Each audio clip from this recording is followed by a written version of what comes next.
Welcome to the Orange Coast Unitarian Universalist Church. My name is Jan Mabey, and I am your worship associate today. I am joined by Reverend Sian Wiltshire, our minister, Beth Syverson, our director of music ministries, and Karen Magoon Pearson, who is our director of religious education for children and youth this morning. We'd like to recognize the many volunteers that have helped put this service together today. We respectfully recognize that our church property rests on a Hachiman and Tongva land. As Unitarian Universalists, we have many different beliefs, but we are one loving community. We are bound together not by a common set of rules or beliefs, but rather a covenant. A covenant is a promise that whatever our beliefs, we accept one another and encourage each other in spiritual growth. We affirm that all life has inherent value and that all existence is interconnected. We strive for justice and compassion in our deeds and relationships, and we are committed to creating a welcoming community without regards to traits that sometimes divide people. To our roomers, I'd like to invite you to silence your cell phones. To our Zoomers, we'd like you to say hello in the chat. And I'd like to extend a special welcome to visitors. If you're seeking a spiritual home, we hope that you will find it here. Later in the service, we will have an opportunity for you to introduce yourself if you'd like to do so. We begin our worship with the lighting of the chalice, and this morning I'd like to invite Irina and Lubava, her 8-year-old daughter, up. They're two of our Ukrainian guests, and I'd like to have them come up here. They're originally from Kharkov, but recently they lived in Kyiv. And Lubava loves dinosaurs and wants to become a paleontologist or a veterinarian. She hasn't decided yet. Irina is a journalist and a professional photographer. You must see her pictures. Blow away. Woo! She has traveled to 55 countries, and many publications have published her photos, including the National Geographic website. Okay? Also, she's a professional content creator, and her husband is now in Ukraine. He's a military volunteer and will be there until the victory. Okay? Before the war, there you go, thank you. Before the war, he was a private entrepreneur, and his company made originally printed t-shirts and other clothes, which, by the way, are also worn in the United States. Now they give almost all their profits to the Ukrainian army. So, there you go. Woo! All right. So let's all say together. There you go. Yeah, go ahead. Love is the spirit of this church, and service is its law. To dwell together in peace, to seek truth in love, and to help one another. This we affirm together. Good morning, everyone. Our opening song is by Unitarian Universalist composer Hal Walker. I invite you all to rise, embody your spirit, and sing this to each other.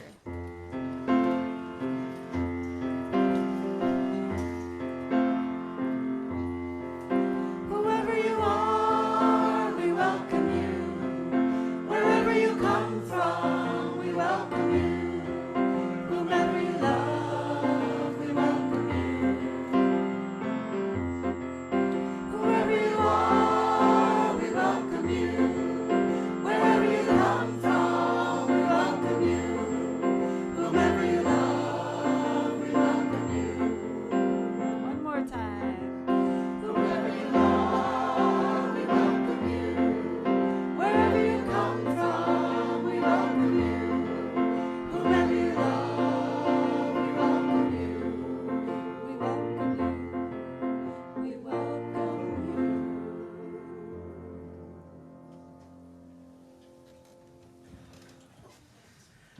morning and welcome everyone to our annual kickoff for our pledge drive.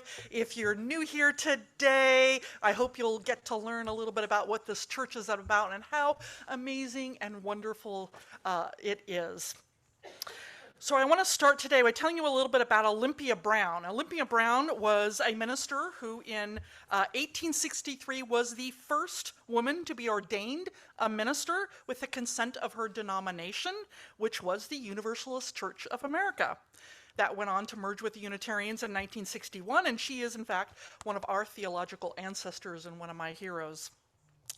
Now, of course, as you might imagine, it was not easy for her to be ordained. She went around to a number of places, including her own seminary, saying, "Would you ordain me?" And nobody would until she went to the Universalist Association, and they took the radical step of ordaining her. And it was a risk, because, oh my gosh, what would people think, right?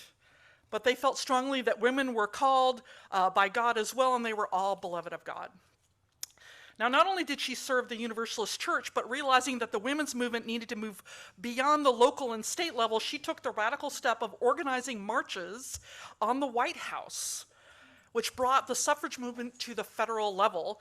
And my understanding is it irked Wilson to no end. But it ultimately saw the passing of the 19th Amendment, and she was instrumental in that.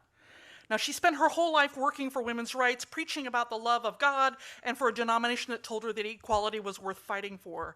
She is one of my heroes, because despite of all the suffering and challenges she faced, even within her own churches that she served, she believed in this faith. She believed in its ideals, even when she and those around her didn't always live up to those ideals. And she wrote this in one of her most famous sermons. She said, "Stand by this faith. Work for it and sacrifice for it. There is nothing in all the world so important as to be loyal to this faith which has placed before us the loftiest ideals, which has comforted us in sorrow, strengthened us for noble duty, and made the world more beautiful." Amen, sister.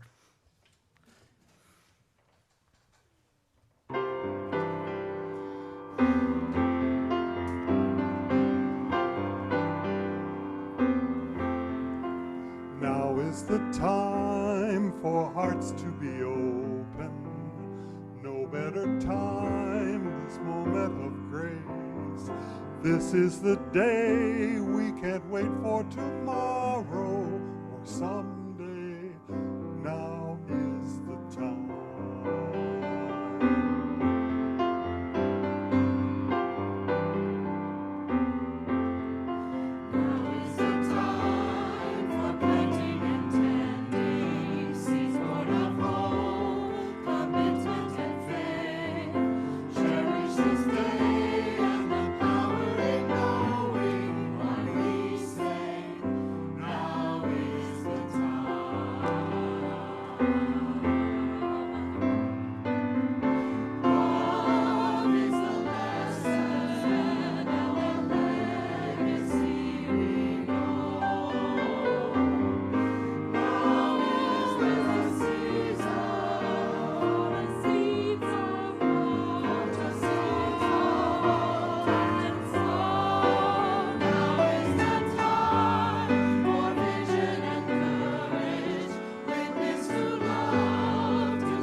Now is the time indeed. And normally for our Time for All Ages, we have a story, but this morning we have our new member ceremony because some people said, now is the time.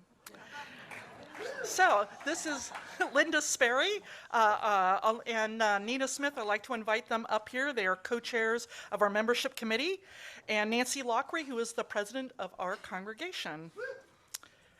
I know, they're totally awesome, right?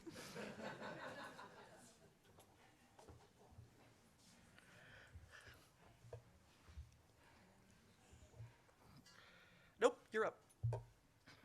No, you're up.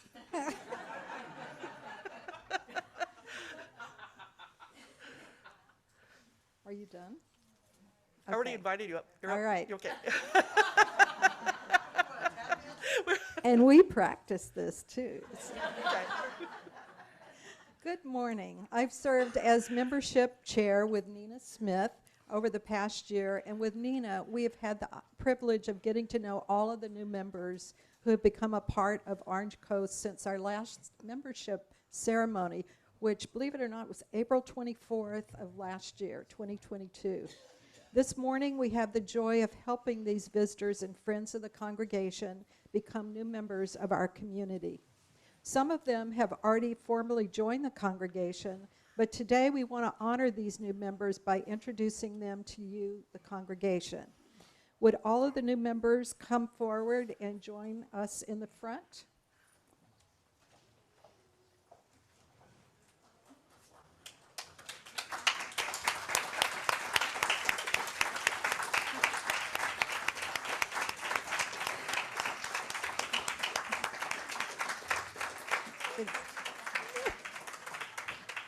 So while they're coming forward, I'd like to remind us all about what membership means.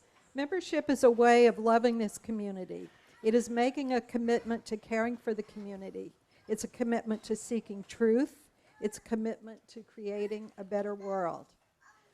So before I turn it over to Nancy and Reverend Sean and Nina, I'd like to briefly introduce each of our new congregants and hope that you'll get to know them better as we have as they become a part of the OC-UUC community. And this has been a great exercise for me in learning everybody's background. In the meantime, we have a French chef today, and we found out that he doesn't speak really great English. So you're going to find out that 2 of our new members speak fluent French. So they're already on the job, you know. And also Emily did the beautiful flowers this morning. So Stacy's singing in the choir, so they're already involved. So they're a real inspiration to all. So first is Eric Noel. Eric.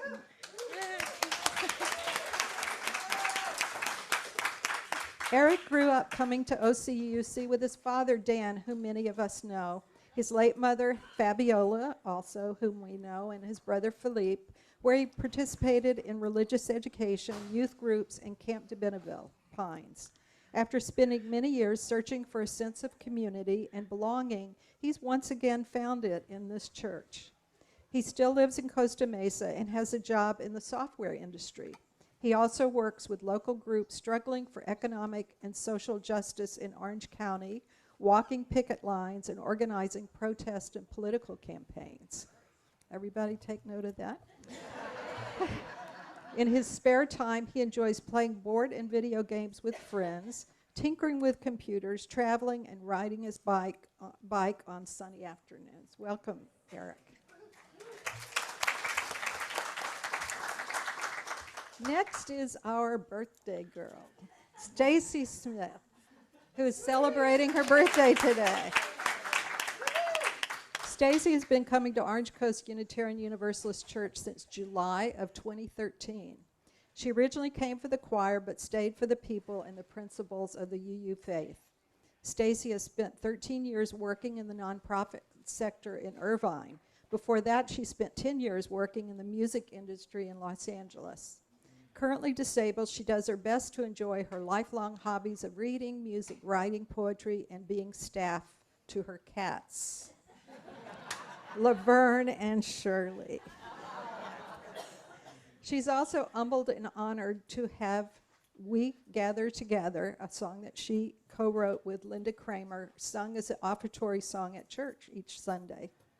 Stacy lives in Santa Ana with her wonderful partner Jeff and her 2 black cats, Laverne and Shirley.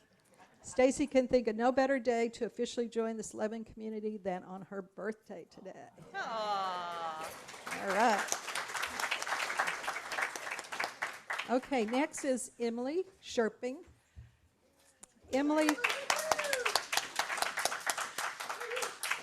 Emily began attending OCUC at the tail end of 2022 after spending many years as a solitary atheist pagan, following her own sense of the interconnected divine and the universe, and evolving her activism as a central part of her understanding of herself in that collective.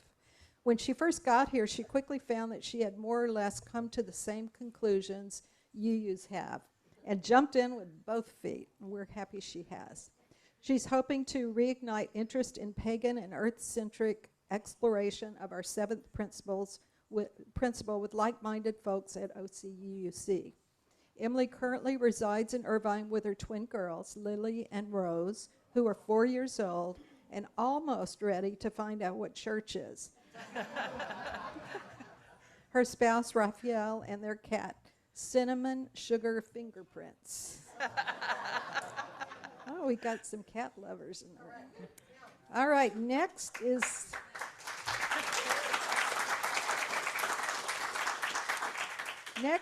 Glenn Hyland, who you've seen around here. Growing up in West LA in the 1960s, Glenn's family was members of the Santa Monica UU Church in his teenage years. He spent a couple of summers working at Camp de Benneville Pines when it was just in a formative stage. After degrees from both UCLA and USC, well, that's interesting. Glenn worked in a series of international tech businesses. When there was change in the air, he took a very early retirement and focused his energy on sailing and studying French. Both worked out pretty well as he was the Commodore of the Balboa Yacht Club in 2014 and lived in the south of France half the time for nearly a decade. I'm very jealous. He lives in Corona del Mar currently with his lovely chocolate Labrador Piper, who's just waiting to create havoc at OCUC's Blessing of the Animals in October. Glenn started attending the church 6 months ago and officially joined the church not long after when he realized it was a comfortable congregation with a gifted minister, excellent music, thank you, Beth, and friendly people to talk to. We're glad to have you, Glenn.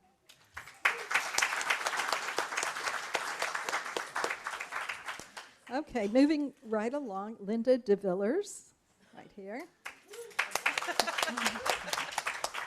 My first involvement, Linda says, my first involvement with UU began when I was going through divorce in my 30s. After my divorce, I relocated to my hometown of Santa Monica and became very active in the Santa Monica UU Church. Did you know Glenn? No, it was probably, yeah. Because of my status as a psychologist, I became the lead facilitator for the thriving weekly single group held each Friday night. I moved to Laguna Woods in Orange County nearly 4 years ago and started sporadic attendance at Tapestry UU. My friend Marcia Hackett, who's here this morning, encouraged me to attend an auction 2 or 3 years ago and have often been attending on Zoom or in person since then. In my professional life, I'm an adjunct professor on 2 campuses and have specialized in human sexuality for decades. I also maintain a small private practice, and I have many diverse interests, including tennis, outdoors, walking, light hiking in nature, museums, film, reading, music, and theater. I love international travel and am fluent in French. I also enjoy cooking and have written an aphrodisiac cookbook. No. My volunteer work is with the Laguna Beach Assistance League. Welcome, Linda. Okay, so next is Jennifer Thomas. And Jennifer's a longtime Orange County resident moving here a few years after college. She's an adoptive single parent of 3 girls. They are now adults, and the oldest is married with 2 sons, 6 and 8. She's a real estate broker with 7 Gables Real Estate, and her hobbies include beekeeping, and she did an auction item that many of you went to, hiking, traveling, drawing, gardening, and Kempo karate. How fun that I found that my long-term boyfriend, John's parents, were members here for many years, and that was Elmer Phibbs and his wife. Yes, Liz.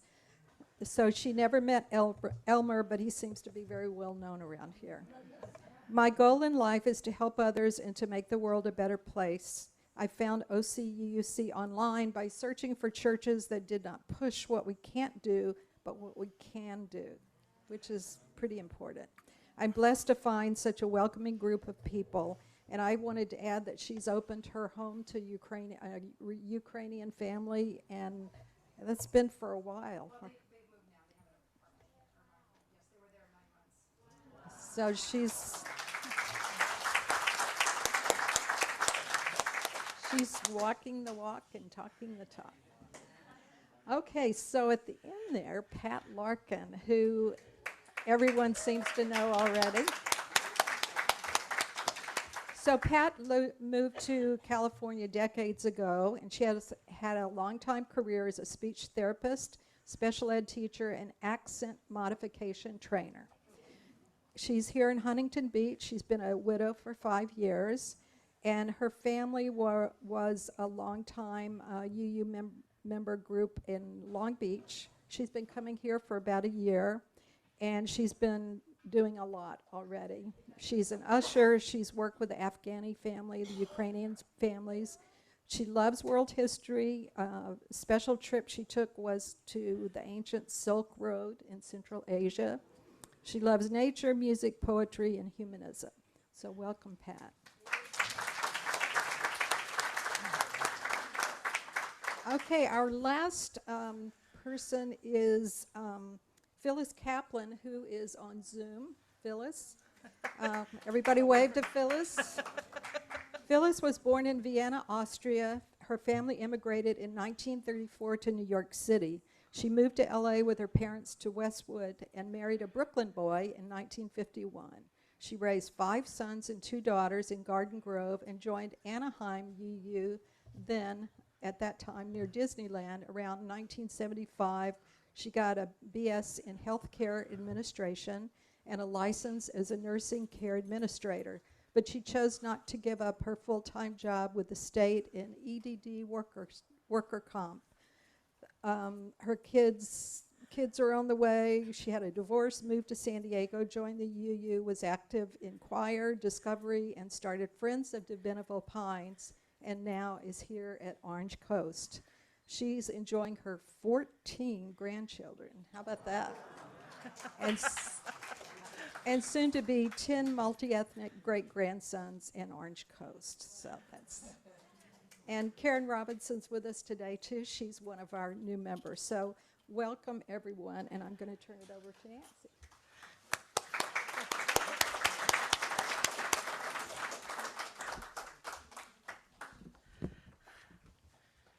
Each time we invite new people into the life of this church, we become something new. As new members add their gifts and talents, we grow and are nurtured. On behalf of the congregation, I'd like to welcome each of you to our community. We look forward to getting to know you.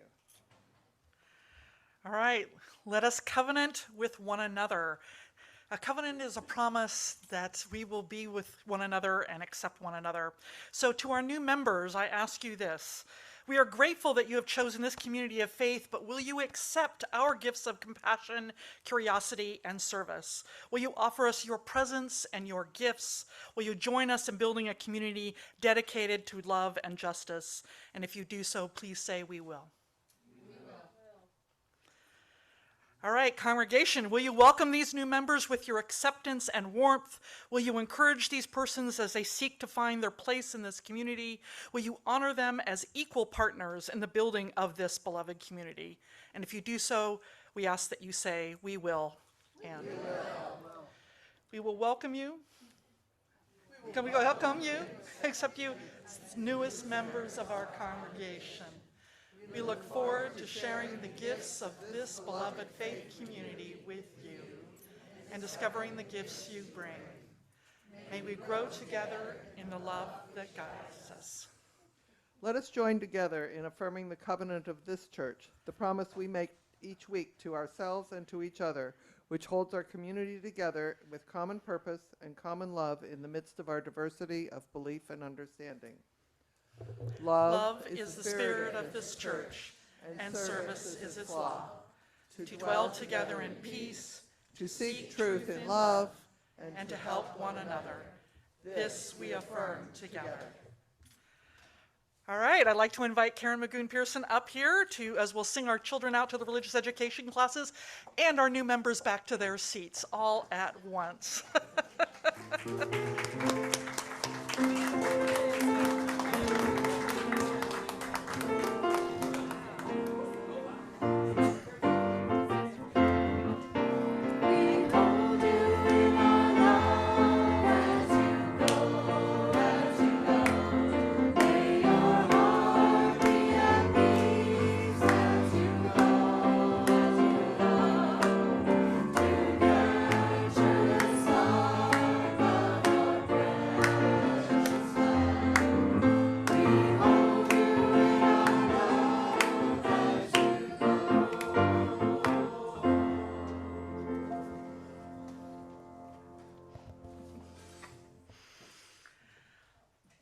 Our reading today comes from a sermon that a colleague of mine, Reverend Kathleen Rollins, gave a number of years ago. She wrote this about some of her experience. She said, "Did you ever have the experience of losing your faith? Do you remember the moment clearly?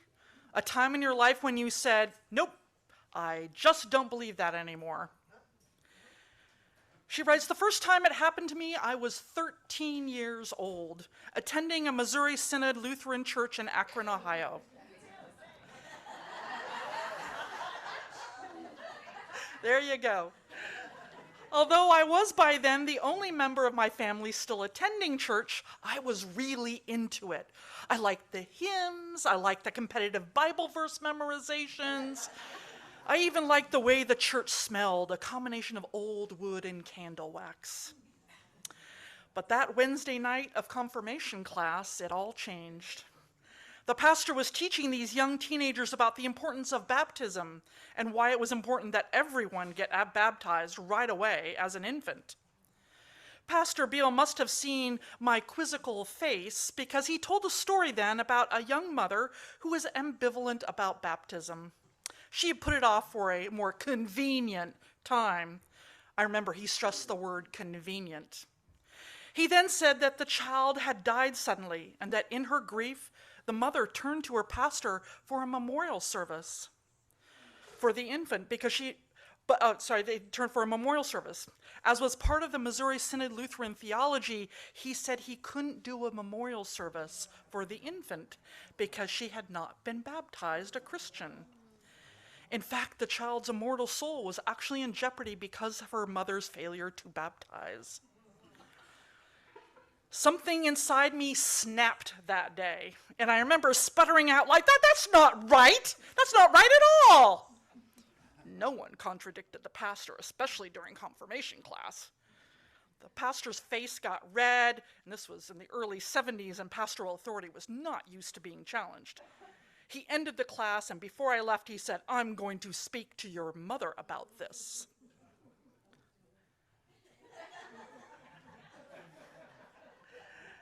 "How did confirmation class go?" my mother said as I got into the car.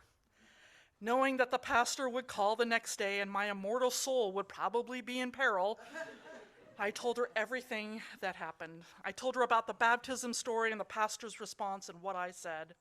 I thought I was in trouble. There was a long silence as we rode home, and then my mom turned and looked at me and said, "You were right. That's a horrible thing to say. I don't believe in a God that we condemn an infant to hell. That mother is in hell enough." When the pastor called, she told him so, and thus ended my relationship with the Missouri Synod Lutherans. And that day, she writes, I started down the path to a new faith. So this morning, I want to invite you into a spirit of meditation. If you'd like to put your feet on the ground, take some deep breaths, roll your shoulders, get comfortable for a moment, and thinking about that story, I invite you to recall a time, if you have one, that you remember a moment maybe when you lost your faith. And if you don't have one of those, maybe you remember a moment when you knew you were a Unitarian Universalist. If you're not even sure if that's what you are, maybe you're a visitor or new, I might invite you, what drew you to this church today?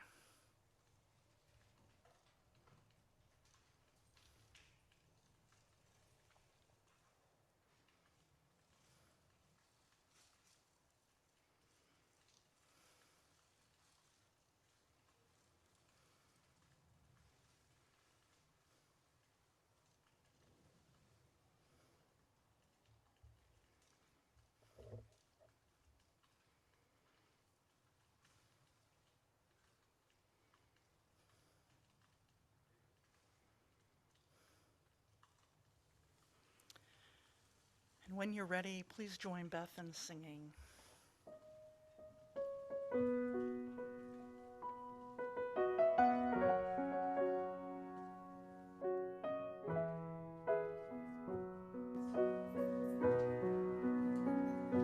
Make us aware we are a sanctuary, each made holy, loved right through. With thanksgiving, we are a living sanctuary.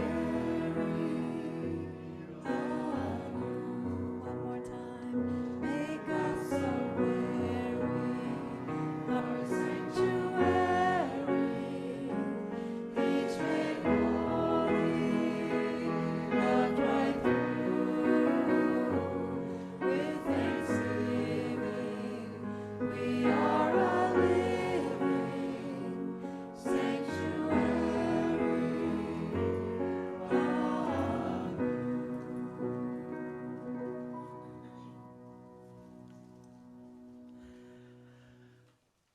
So I never actually really lost my faith, because I didn't really belong to any tradition prior to becoming Unitarian Universalist. I've been looking actually for a very long time, most of my life actually, most of my adult life, for a church community to belong to, a place that would help me grow, that would ask me tough questions and make me think about them, wrestle with theology and humanology, for lack of a better word. I wanted a place where I could learn, not one that told me it had all the answers. I wanted to be with people who worked toward a better world, not just interested in the afterlife. And I remember that moment when I felt a sense of commitment to Unitarian Universalism. It had kind of been coming on me gradually. I'd been attending for a while. But one day I was talking with a friend who was very anti-church. She was pagan. She'd grown up Catholic and never wanted to go back. I told her how proud I was that my church welcomed everyone, whether they were pagans or atheists, Christians, agnostics, Buddhists, but also anyone who loved differently, the entire LGBTQ community, although back then I think it was only LGB that we really talked about back then. But, and how it also just worked for justice in the world and all of the causes that she liked too. How I had discovered my own sense of humanism. I didn't even know what humanism was until then, and then I just found out today that there's such thing as an atheist pagan. How cool is that, right? And my own shamanic leanings was a point of like curiosity and openness rather than derision or revulsion. I remember thinking, man, my church is cool. I felt really proud to be a U, and I'm like, yeah, this is my faith. And there are other sort of seminal moments, right, that we all have throughout our time in a church when we go, okay, this is it. I was at a UU church, in fact, when I first encountered, at least that I knew of, trans people. And I realized that I had these prejudices in my mind about who I thought they were or how they were in this world. And my faith opened my mind to a new way of seeing them and this world. I remember the moment my commitment to my faith was challenged by taking on a homeless camp at our church at the last minute, because I realized, I'm going to have to make it work. I'm going to have to help out, and I was really tired. But I remember what the preacher said. He said, "Love isn't always convenient." And I remember being in seminary, a lot of moments in seminary, and hearing my United Methodist and Catholic and Lutheran friends struggling with marriage equality and LGBTQ issues, which they personally wanted to support, but they were trying to twist and contort their creeds and rules in such a way as to make it more palatable. There wasn't a day that went by when I was in seminary that I wasn't grateful to be a UU. And I remember moments also when I have been angry at this faith tradition, when a few of the leaders in our denomination were acting in a way that I felt was against our principles. They were shutting people down and what I felt were abuses of power. But then I remembered that they were few, and they don't dictate to me how I am in the world. I remember I made a commitment to this faith and its ideals. And just because someone else goes off the rails doesn't mean I have to follow that. Because not all moments of commitment are feel-good moments, right? Committing to something larger to yourself is important to get you through the rough times, which are inevitable in any community. If you haven't yet disagreed with me, I promise you, you will at some point. And I love those that do and stay. You know, my colleagues, we quibble over the idea whether or not we are a saving faith, right? It's not really our vocabulary. Because what will we be saving people from? We don't believe in hell, most of us, certainly. And many of us don't even believe that we have souls to save. But I do think that Unitarian Universalist saves. I feel that deeply. We save lives, and sometimes quite literally, when we provide a safe haven for people to love and be who they are, and other times we save people from themselves, other times from other people. And I believe that our faith is working on trying to save the soul of this nation from selfishness, greed, hatred, cynicism, lies, and environmental devastation. So let me just give you a few examples of how I think that this church saves. These are just some of the Ukrainian and Afghani refugee families that we have helped. For those of you who are new, we have a building next door that we will eventually build our new sanctuary, but right now it's housing Ukrainians. Now, I don't know if we've saved their lives, but I'm sure we've saved a lot of fear, anxiety, and heartache. We've put compassionate love out into the world by taking in and helping these refugees, and this is no small thing. The cost involved is tremendous. For the Afghani family, we had to put up $10,000 every single month. With the cost of electricity has been going up. We pay that. They do not. They are our guests. And we've not given just of our treasure, but also of our time and talents to help people come here and get settled during a time when they have lost everything. These are just some of them. And of course, there's also the LGBTQ community. Here, everyone, every single one is welcome, right? We're still so many places, and these United States are not. Here, lovers can hold hands and dance together. We affirm the right that everyone has the right to be who they are and love who they love. So many churches and schools and cities and states are creating all of this fear and anxiety. We are an oasis. We are a sanctuary. I think sometimes, I don't know about you, but I hang out with y'all. I realize I live in a bubble, okay, of wonderful UUism and wonderful people, and then I go look at the news and I go, oh, thank God I'm a UU. But believe me, we are needed. And of course, we're bringing to this community, we invite people in the community to help us learn about the world around us, how to mitigate global warming, to understand native plants, to get to know our Hachiman and Tongva neighbors. We bring up difficult issues like animal rights and racism and other forms of oppression. In this church, we don't just focus on our own souls and how to get to heaven, but rather how to create heaven right here on earth for everyone. We have fun looking at things like our culture and science, how it changes us from Star Trek to Gentleman Jack, from ChatGPT to the Webb telescope. We talk about sex, we talk about loss, death, and even resurrection. There's nothing we aren't afraid to talk about Don't challenge me on that, okay? I'm pretty sure there's nothing. This is, I hope, a safe place for us to explore it all. And our world is facing so much hatred and greed, bigotry, anti-democracy movements, environmental devastation, and we cannot let it win. We must stand up and face these evils with the power of our faith. You know, Susan Frederick Gray is one of my absolute favorite people in the world. She's the president of the Unitarian Universalist Association, our denominational head. And I remember that she wrote this recently. She said, "This is no time for a casual faith. This is no time for a casual faith." Today we welcome new members into this church, and they have made a commitment to be part of this beloved community. And most of you here have actually also made that same commitment. Being part of a Unitarian Universalist community is no easy task. We aren't going to give you easy answers. We're not going to tell you what to think, and we don't tell you what to pledge or how to support the church.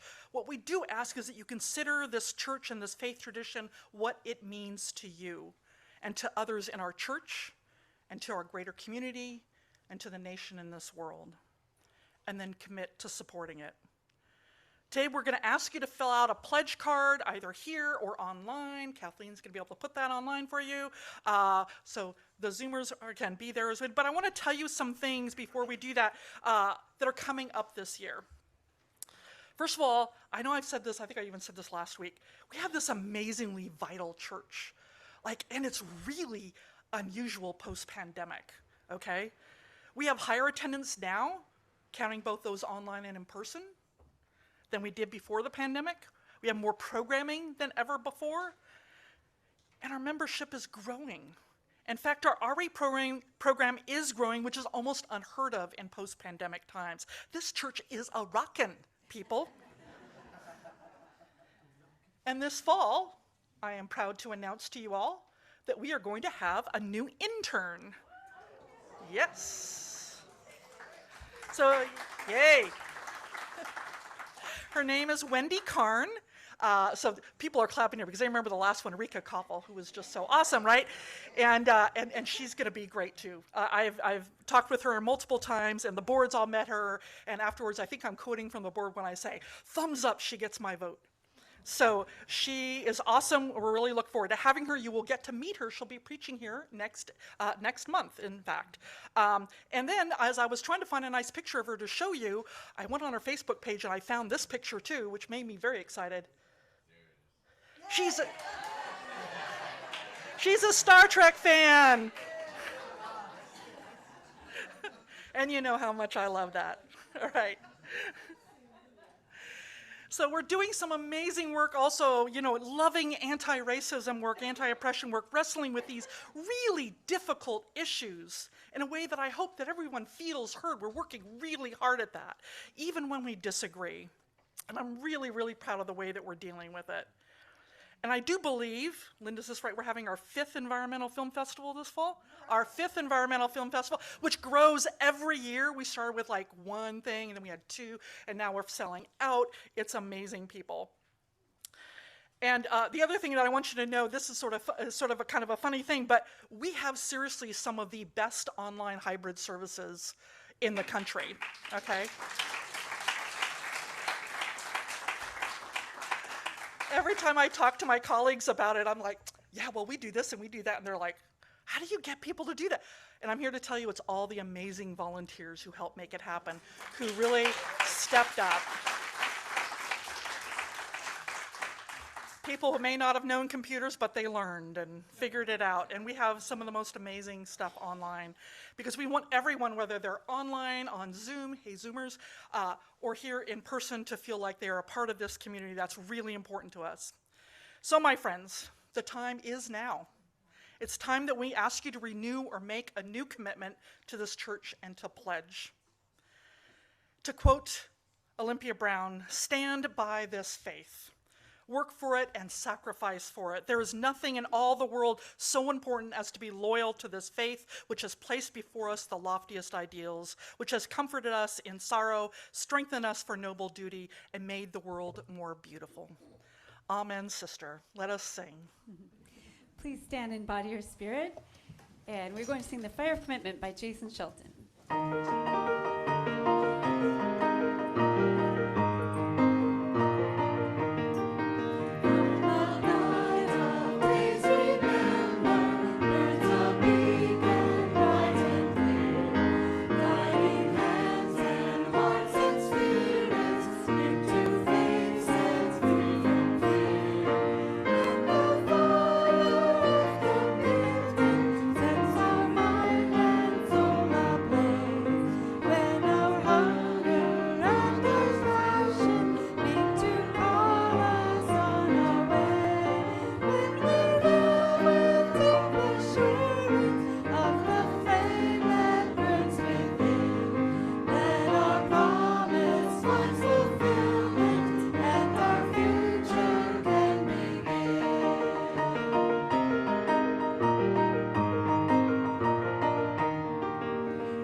Welcome back, everyone.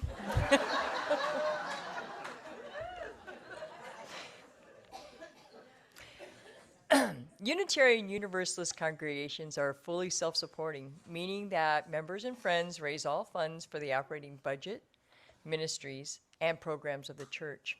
We are ever grateful for your gifts of time, treasure, and talent. OCUUC amplifies that spirit of generosity by sharing half the plate we receive with an organization that shares our values. And this month, we are sharing our plate with Stand Up for Kids OC. Stand Up for Kids OC gives youth a sense of safety, hope, and belonging. And you can learn more about them at standupforkids.org. There are multiple ways in which you can support the church and this organization. You can mail a check. You can go through our website. You can use an app called Vanco Mobile, or you can send a check. The choice is yours, and all the information is on our website should you need it. As always, thank you for your generosity. Instead of an offertory song today, please join in singing a longer version of We Gather Together, a song that puts our intentions into words and expresses our gratitudes for the many gifts we share.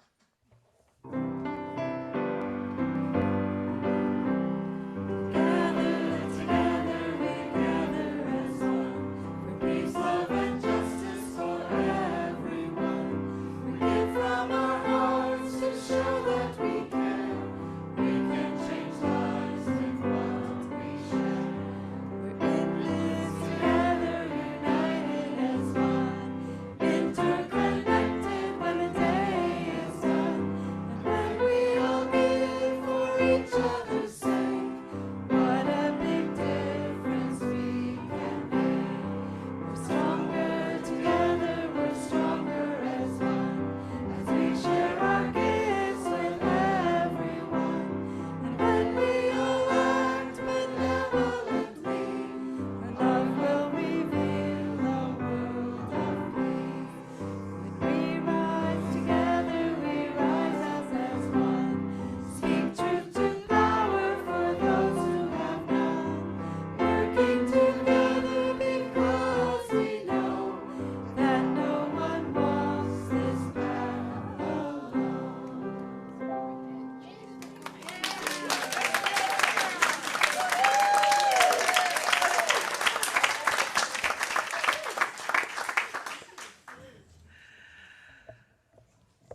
right. Yes, we do have the best hybrid services online, and every once in a while we have little snafus, but we laugh our way through it, right?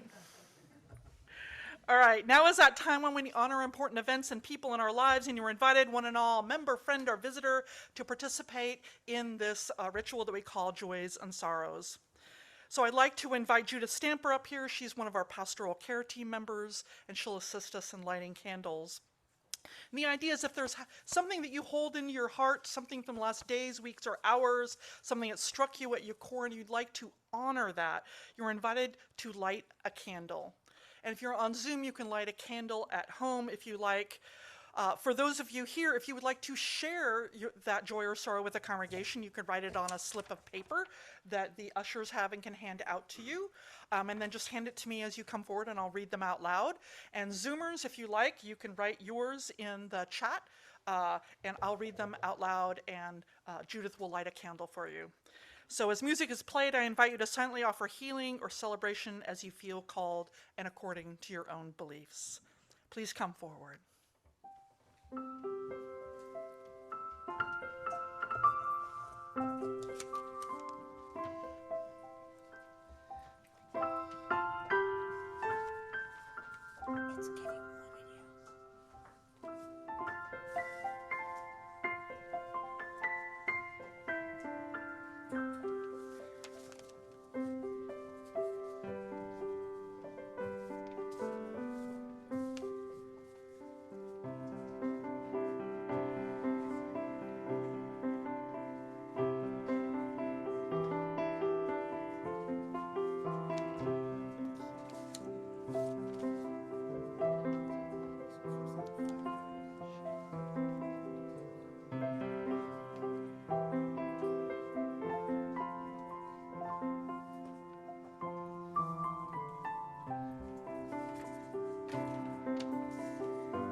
So before I read out all the joys and sorrows on the chat here, I do want to mention also that a number of people said, welcome new members.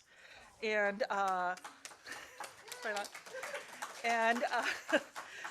Matthew P. in particular said, yay, more pagans.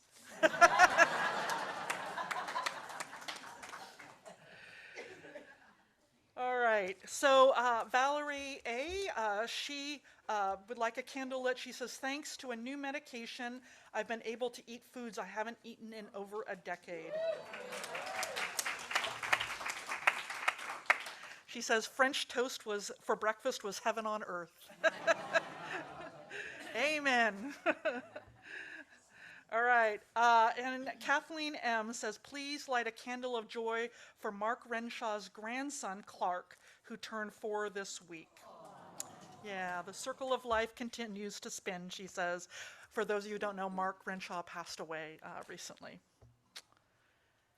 And Matthew P. says he has a joy, glad to have more pagans joining the membership of this church. Hope to cast the circle with you soon, new friend. And Hannah A. as a candle of gratitude and love that her dad was finally released from the hospital and is slowly healing. Yay. And she also says a candle of gratitude and love for the hybrid services of this loving community that has been so welcoming. Amen. We're so glad there. She's all the way from what, Minnesota, I believe? Yeah, it's awesome. And Barbara S., who is at home healing from a broken leg, she says, she says, candle of healing for the vertigo I have developed in the last 2 weeks. She says, it's really interfering with my recuperation for my broken femur. And Marilyn says, please light a candle. This is Marilyn G. Please light a candle of hope for my grandson, Darren, who is facing a difficult emotional time in his life at this time. Yeah, we know Darren. He grew up in this church. Barbara S. also says, grateful for hybrid services. Right? See, even if you're sick, you can still be here, recuperating. It's awesome. Sarah J., who is our administrator, she says, candle of joy to be able to support Team Matt by sponsoring OCUUC member Joan Ashley in the upcoming ALS SoCal Ride and Rally. Matt is her husband. If you'd like to support that, please see me. We all love Joan, and we know she's dealing with a really difficult time. So to support the ALS, come and see me, and I'll tell you how to do that. All right. For those here who lit candles, Emily S. said, another wonderful year of life for my amazing sister, Marie. Yay. We're glad. Let's see. Did something else happen here? No. Okay. And Leanna and Lucas lit a candle of joy for the warmth and joy we've been welcomed with here at OCUC. Yay! I'm so glad you experienced that way. Awesome. Because this congregation rocks. It really does. And our beloved Dave C. says, I grew up in Missouri Synod Lutheran Church and was a Mormon minister for about 8 years.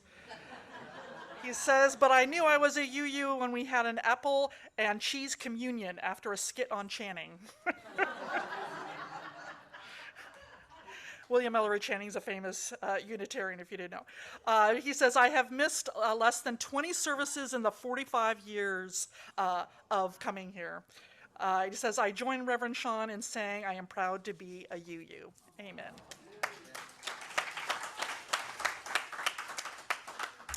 And Elizabeth K., who is now with our children, she says if you could light her a candle of joy, that would be great. She says, good news. I saw my orthopedic doctor this week, and he deemed no surgery was necessary. Yay.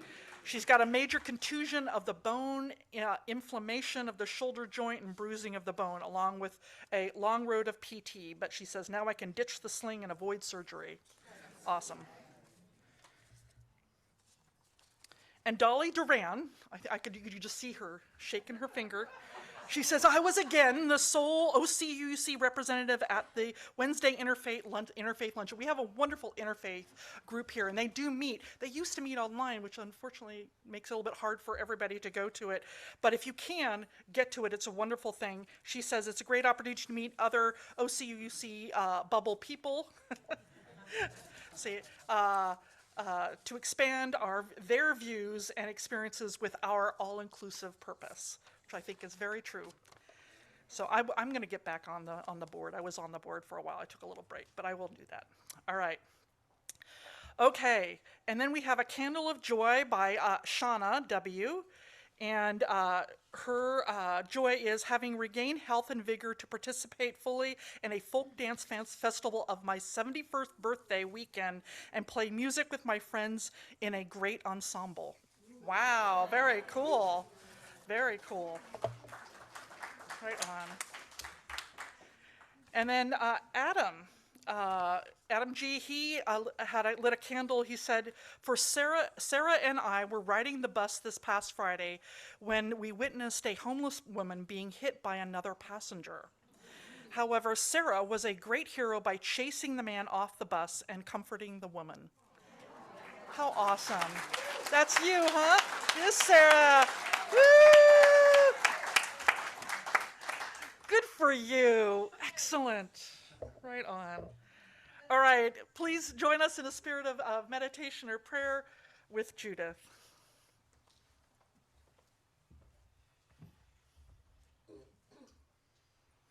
These are words from the poet Adrienne Rich. My heart is moved by all I cannot save. So much has been destroyed. I have to cast my lot with those who, after age, perversely, with no extraordinary power, reconstitute the world. Amen and blessed be.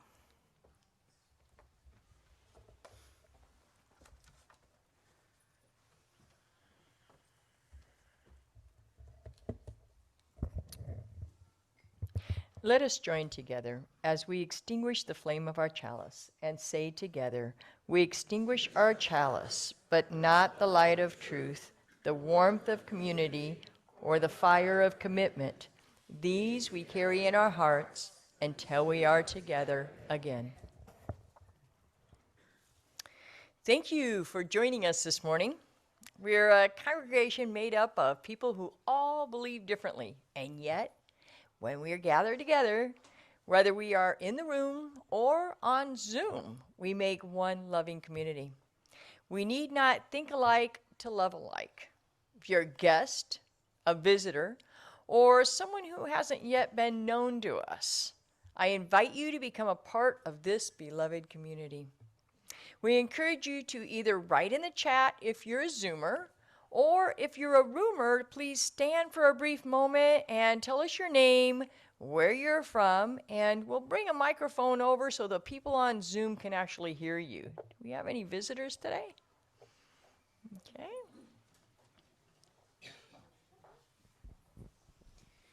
Hi, my name is Sarah Carlson, and I know there's a lot of experience, and I lived in Costa Mesa, and yes, I was a bravely for that woman.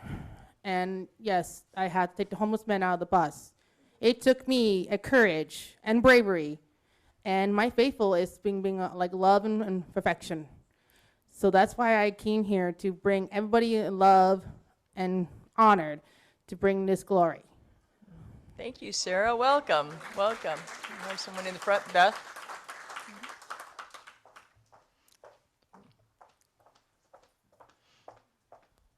Hi, my name is Vivian Howe. I've been a UU for about 3 decades. Great. And I am just visiting today. I haven't been here, and you guys have been here 10 years. I was at your former church, and now I hear that you're going to be building a new sanctuary. Yes. So lovely to join you today. Thank you, Vivian. Welcome. Welcome. Glad to have you. We have another one. Hi, I'm Allison Adams. I live in Huntington currently, but I was born and raised down in Laguna Niguel. I've been spying on y'all on YouTube. Yay! So I've watched a couple of your sermons, so this is my first time coming. So, hi. Welcome, Allison. Welcome. We're glad you're here. Glad you're here. Hi, I'll reintroduce myself again because there's so many people today. My name is Leanna. My son is Lucas. He's 2. And we just wanted to thank you for the warm welcome we've had with you guys. We live in Tustin. We were originally part of the Pasadena Neighborhood Church and moved down to Orange County, so we're grateful to be here. Thank you. Thank you, Luana. Welcome, welcome. So glad to have everyone. Okay. Is that everyone? Great. Thank you. I'm so glad to have everyone here today. This is nice. If you'd like to know more about our church programming, including programming for the youth and children, please contact us at hello@ocuuc.org, and we'll help you get connected. In addition, we invite you to sign up for our weekly email called The Blast at blast@ocuuc.org. We want everyone to feel a part of this beloved community. So please reach out and we will help you get connected. All right, some announcements that I want to make. You can see all the wonderful things that are going on here. One of the things that's not up there, by the way, just so y'all know, if you're interested in paganism, Reverend Raina Hamry, who is the former DRE of this congregation, is going to be offering a class on paganism coming up here toward the end of April. So we'll get that information for you. It will be in the blast, so make sure you look at your blast. Check your junk email, because sometimes it goes there and all that sort of thing. So we've got all these wonderful things that are going on here. I also want to mention, also Tatiana said that she'll be out on the thing. If you're interested in ways of supporting Ukrainians, it's not money, but there's lots of different ways that you can support. See Tatiana in the wonderful T-shirt and sweater as well. So. So now I know everybody is anxious to get out to lunch and everything, but before we do, we have a testimonial from you, from Tom Lockray. Tom is one of our longtime members. He's a former president. I think he's done just about everything there is today. He was running the camera and everything, but he's going to tell you his story and why he thinks all of you should pledge. Thank you. Well, when it comes to how we support our church, we all have a story. And it's a story that does change over time as our circumstances change. And I'd like to tell you a little bit about our story and how it's changed over time. When Nancy and I first joined a UU church, we were full-time students at Penn State with 2 children. We'd sold a house prior to going back to school, and with some family help, student loans, and some part-time work, we managed. Joining a church, though, and supporting it financially was not easy, and we probably limited our support to perhaps $20 a month, and I'm not sure we did that every month, but we tried. It did make us feel like we were contributing, though, and part of the congregation. To be honest, we really had no idea about pledging and what it really cost to support the church. Not that it mattered. We were doing what we could. Our story changed a little when we went on to graduate school at the University of Florida in Gainesville. We'd come to love being part of a UU church and congregation, and one of the first things we did was find a UU congregation in Gainesville. Instant community and friendships. Instant. Our start was a little rough. My assistantship had not come through yet, did a few weeks later. We only had small savings, and Nancy had her teaching assistantship. We probably managed a monthly pledge maybe of $40 or $50, and probably again not every month. We were only there 2 years, but our circumstances had improved, and in the last 6 months, Nancy had graduated. She was smarter than me. And had a real job. Our support increased a little. While we would have loved to have stayed in Gainesville, such was not to be the case. A job opportunity came up for me in Orange County, and we made the cross-country move. Again, one of the first things we did was look for a UU congregation. We tried Anaheim, but the lack of an RE program didn't fit our needs. Nancy discovered Orange Coast shortly after and came home one Sunday and told me, "I found our church." 43 years ago. It was November of 1980. At a new member ceremony in December, the leader said, "Anyone else want to join?" Things were a little less formal back then. Why not? And we did. Nancy landed a job the next month, and we bought a house with interest rates at 15%. Our story was changing rapidly with cliffhanger chapters. So here we are, 40 years later. Our circumstances have changed many times over those years, and our story has changed many times as well. Job changes, buying a house, paying for school tuition, adding a new member of our family, watching them finish school, getting married, having grandkids, helping them with some occasional financial assistance, and much, much more over those years. Maybe it's a story some of you are familiar with. Sometimes we were able to make what we regarded as a generous pledge, but it would go up and down as our story changed. But we always made a pledge within our means to support Orange Coast. We've been active enough in leadership to know what it costs really to operate the church and what was needed to keep it going. I'm very proud that what we were able to do over those years. With everyone coming together, the church has always been able to pay its bills. 10 years ago, the church's story took an abrupt turn. We had to sell our Victoria property. We were about to lose almost all our parking. Fortunately, a buyer came forward, and we were able to obtain our current property here on Mesa Verde. We've been very fortunate to have the space to include several other churches to rent from us. These funds have allowed us to be financially secure, but we still rely on member pledges for more than half of our costs. OCUU's story continues to change. We see a somewhat older congregation. We've come to rely on paid staff to do things we used to do only with volunteers. We come to church now and the coffee's already on the patio. The sound system and camera for our Zoom attenders is set up and ready to go. When the church is over, the tables in the patio magically come back to where they were before. The coffee set up is put away. The bathrooms are cleaned and restocked. We pay the cleaning service. We pay for the professional leadership for ministry, religious education, music, and more. We pay for full-time, competent, and caring administrative support. We provide benefits for our staff. We keep the lights on, the rooms warm or cool as needed. We do all this to support each other in the best way possible. Of course, all this takes money, and our pledges make it possible. Nancy and my story continues to change, but for the most part, it's for the better. We are retired now and have settled into the stability of our income from Social Security and some retirement savings. We pay our pledges through that required minimum distribution, the RMD, out of our IRAs, and it's allowed us some stability in our giving. We're proud and happy to have our pledge in the highest category. I don't know how our story will change in the future, but for now it allows us to be generous. One thing is certain, though, and that's the rising cost of operating the church. We see rising costs in our daily operations for utilities, insurance, healthcare costs for staff, and more. We also know our staff sees the same inflation in their own costs and how it will impact what we're able to do for any salary adjustments we may make. I hope that you will take a look at the pledge brochure. They'll be out on the patio, and see where your pledge fits in the various ranges shown. Can you jump up another level? Or can you be closer to the upper range of that level? We know that some of us have stories that require us to stay the same, even though costs are rising, and in some cases, a story that requires us to cut back. It's happened to us, and we understand. We hope that you've been able to think about your pledge and can complete your pledge card today and return it to us. The church's story is very much tied into our own. We hope that OCUUC is a priority for you and that your pledge reflects fairly on what you're able to do. Generosity is and should be a push toward beyond the comfort zone. Generosity implies a personal challenge to both the commitment and fulfillment of the pledge.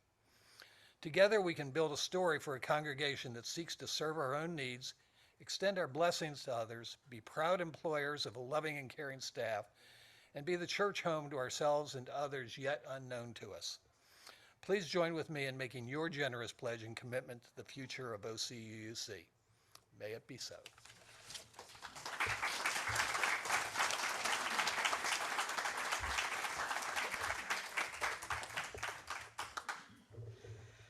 By the way, Vivian, Phyllis Daniel says you were a good friend of her many years ago and wants to say hello and welcome. So let's see here. So, of course, I'm going to invite everybody out to the patio for brunch and mimosas. We have Chef Jonathan of LA, Paris, Cré Paris. Luckily, this is the way I speak French. But we have other peoples who can speak to them. They're preparing crepes. We have childcare set up, and children are obviously also welcome to join us in eating, as are the Quakers. We've invited our beloved Quaker friends to join us for lunch as well. So, but most importantly, remember to please stop by and pick up your pledge card from the table and fill it out. And if you fill it out today, so one of the things that we're doing this year to try to get people to put it in on time and not go, oh, I'll fill it out when I get home and then you forget, right, is we're going to have a raffle each week. And the sooner you put it in, the more chances you have to win raffle from some of these things. So we've got gift certificates. I think they're actually Visa cards that you can win. So I think like what, $50 I think each time. So hey, so get your pledge card in. More chances for you to win if you do that today, and you can do that online. Kathleen has put the link in the chat, and you can fill it out. And we'll make sure Sarah is working on making sure you get your name also in there as well. All right, let's see here. Did I miss anything? Yes. The Gregory man, he makes them to order. So he's going to be here for the next 2 hours. So don't all rush the line at once. You'll be standing there a while. So get a mimosa mingle. Yeah. Have several mimosas and then fill out your pledge card. No, I'm just kidding.